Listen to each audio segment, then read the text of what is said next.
And now, it's time for another Dice Tower review with the Game Boy Geek. Hello my friends, it's the Game Boy Geek here. Hey, today we're going to be having fun, throwing cards down, guessing what our friends are going to be playing, trying to screw them up, hey, trying to help each other a little bit, but in the end, really just trying to crush them so you can win by yourself. Sound like fun? Today, from Smirk and Dagger Games, we're going to check out Cutthroat Caverns. It's a game, takes about 60 minutes to 90 minutes to play. It's 3 to 6 people, ages 14 and up. It might look like a dungeon crawler. It is kind of like a dungeon crawler, but it's more of a card game because there's no real board. So if you don't like dungeon crawlers, don't write this off yet because it's a lot of fun. And we'll check it out, show you how it's played, and let's check it out.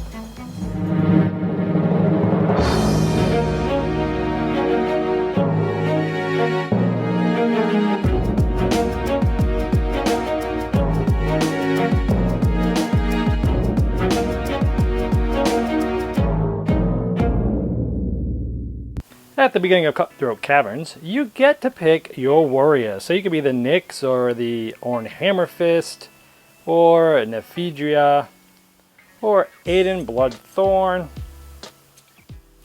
or Talon, or Vasha the Red. Now none of these have any special abilities, but you pick the one you want, you put it in front of you, and you take one of these green beads and put it on 100. This is the amount of life that you have throughout the game.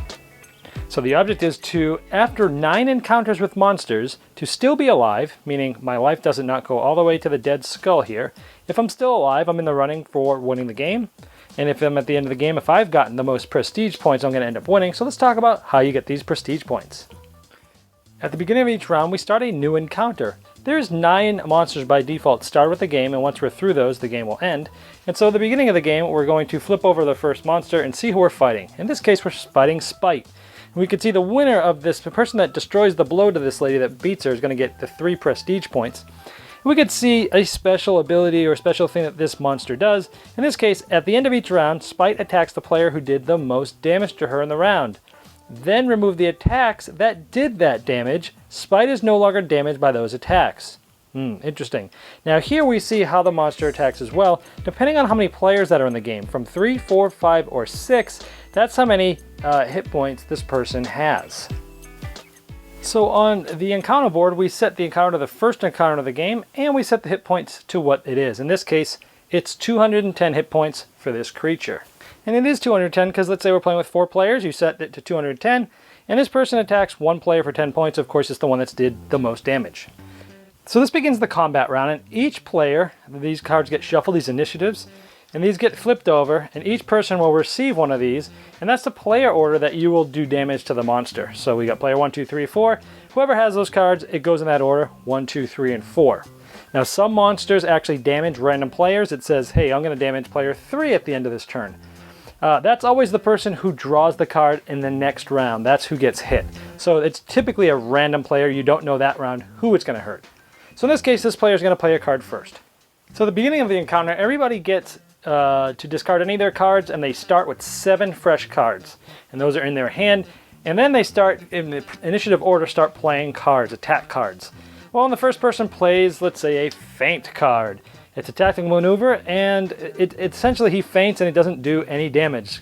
Because this person knows that if the person that hits this person the hardest is going to get hurt. So then the next person comes out and thinks the same way. Boom. Poke it with a stick. Hey, it did 0 damage. And then the next person really went for it, and the third player plays an attack of 50. And see how these start to stack that you can count really quickly. Now some of these cards and some action cards will allow you to change attacks. So in this case it's 50, but you can see that when you flip cards over, this is 0, this is 100, which doubled it, and this is 25, which halved it, because a lot of special cards will half or double attacks, or make them go to 0. So this one's 50, and then the next person, boom, throws a 20 down.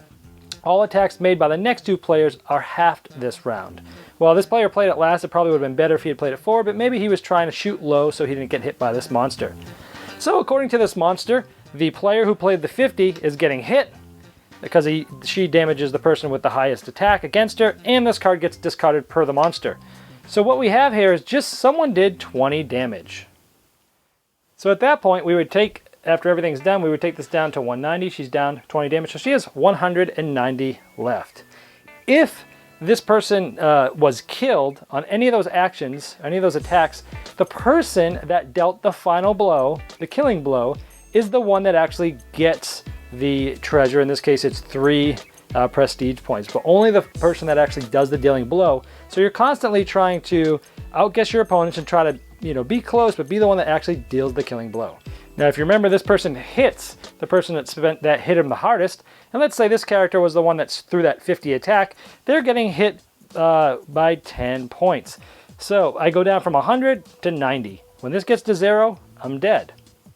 That's sort of the end of the combat round. Everybody would get to draw 1 card, and then we'd start over a new combat round with the same monster by drawing the initiative cards, throwing the attack cards, resolving, seeing if it's killed, and seeing who it damages until the monster's dead. That continues during the game until that monster's dead. Then you would go to the next monster. So I'm going to show you some of these other attack cards and some action cards I haven't showed you yet. So let's say the first person attacks. Now this card, you'll notice there's a person's face on it. This means that if you are this person, you actually get the 40 attack instead of the normal 20. So let's say we were that person. But then someone throws an action card. These action cards can pretty much be played anytime during the game unless it says you can only use it in a specific spot. Hey, critical miss. Play on another player after they play their attack card. Their attack cards all miss this round and they take 10 damage. Ooh, that person's really furious, but that person has a card that says, not on my watch, I'm going to cancel your action card. Boom, and then they're canceled. So you're constantly attacking, screwing with other people's attack, canceling an attack, canceling their cancel. It's a lot of fun to watch how people kind of mess with each other. And let's say another person attacks 20, and then we have some other special attacks. So we have Twist the Knife. When you play this card, rotate any other attack card previous played this round to its next highest value. If this damages lethal, you get credit for the kill. So let's say this one would get down to 10, let's say. Boom, so you're changing people's attack values. And you did an attack for 10. And there's maybe a slip behind. There's some of these that do things later. So for example, set as a standard attack. When revealed, keep this card next to your character sheet on your next turn. Multiply the attack value of your next card by 2.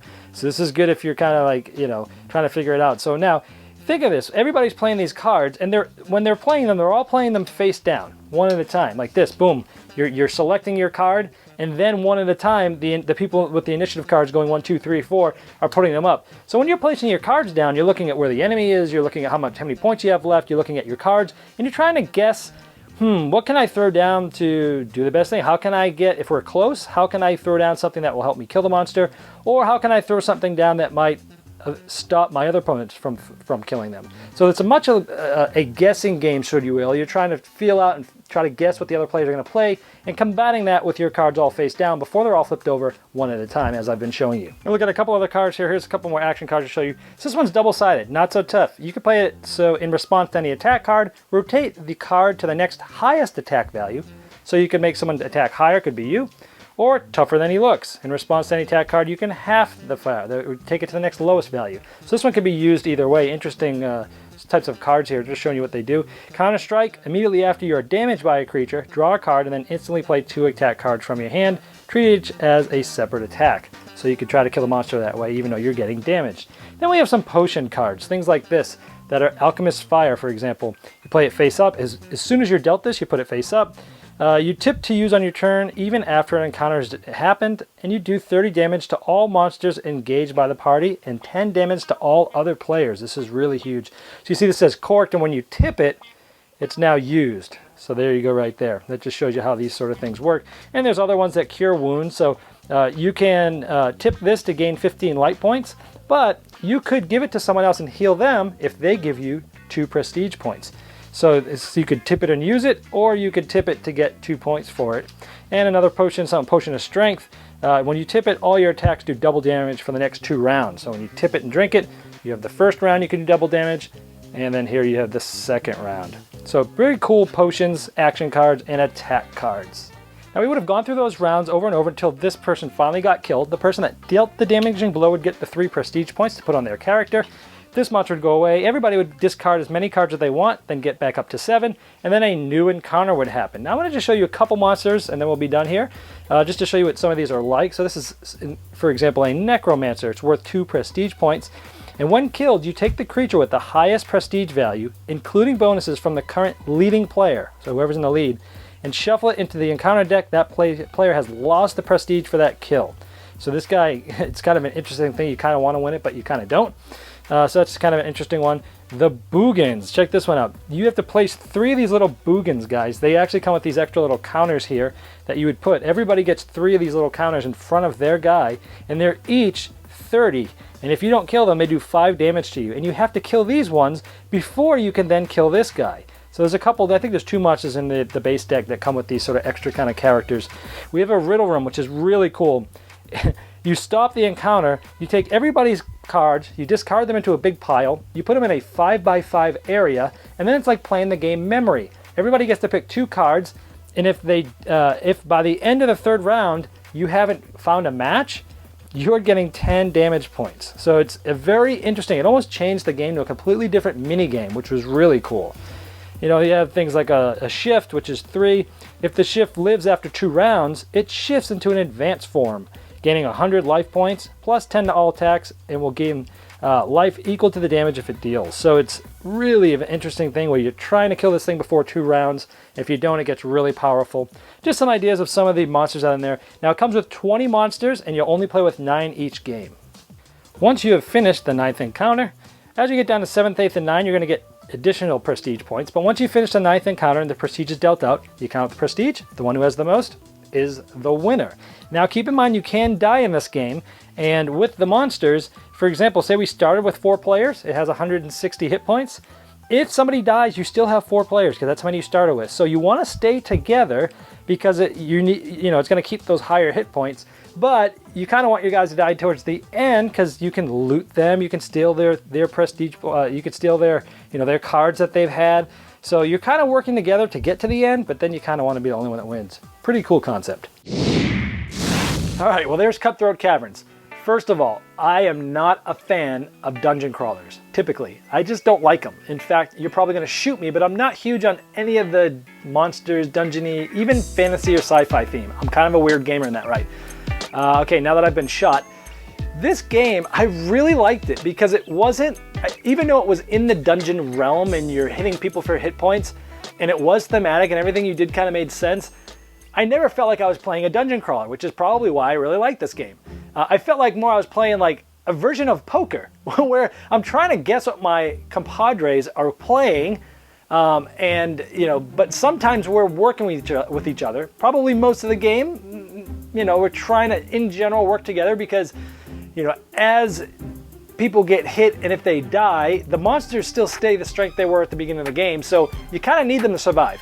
But you're constantly tripping people up and throwing down, cards that do nothing. The next person thinks, oh, he's going to throw a 30 and I'll throw a 30 and I'll be able to kill him. And then you throw a 0 and it screws up his plan. It's kind of like, when everybody programs at the beginning and sets their move, and then one at a time you see how those kind of compact and interact with each other. And, oh, nope, I'm going to throw this down. It's going to negate that action card. No, I'm going to cancel this. And it gets like crazy. So it's a lot of fun. It's a really laid back game. There's not too much thinking in it. Sure, you got to try to guess what they're playing, but it's actually just a fun game to play with your buddies, to stab each other in the back, to have fun, to see how those different cards interact with each other. It's just fun to kind of just talk trash, beat on each other, kind of work together, but really in the end you're just trying to knock each other out. So I liked it. It was a lot of fun. It was much more enjoyable than I would usually say a dungeon crawl would for me. But again, it's like kind of playing poker and killing your buddies at the same time. So it's fun. If that seems interesting to you, you gotta check out Cutthroat Caverns. Thanks so much for watching the Dice Tower videos. Find more great videos and reviews, as well as our top-rated audio podcast at Dicetower.com. You can also find other great shows at Dicetowernetwork.com. I'm Eric Summerer, and you've been watching The Dice Tower. The Dice Tower is sponsored by Cool Stuff Inc., where you can find great games for great prices. Cool stuff in stock. Check them out at CoolStuffInc.com.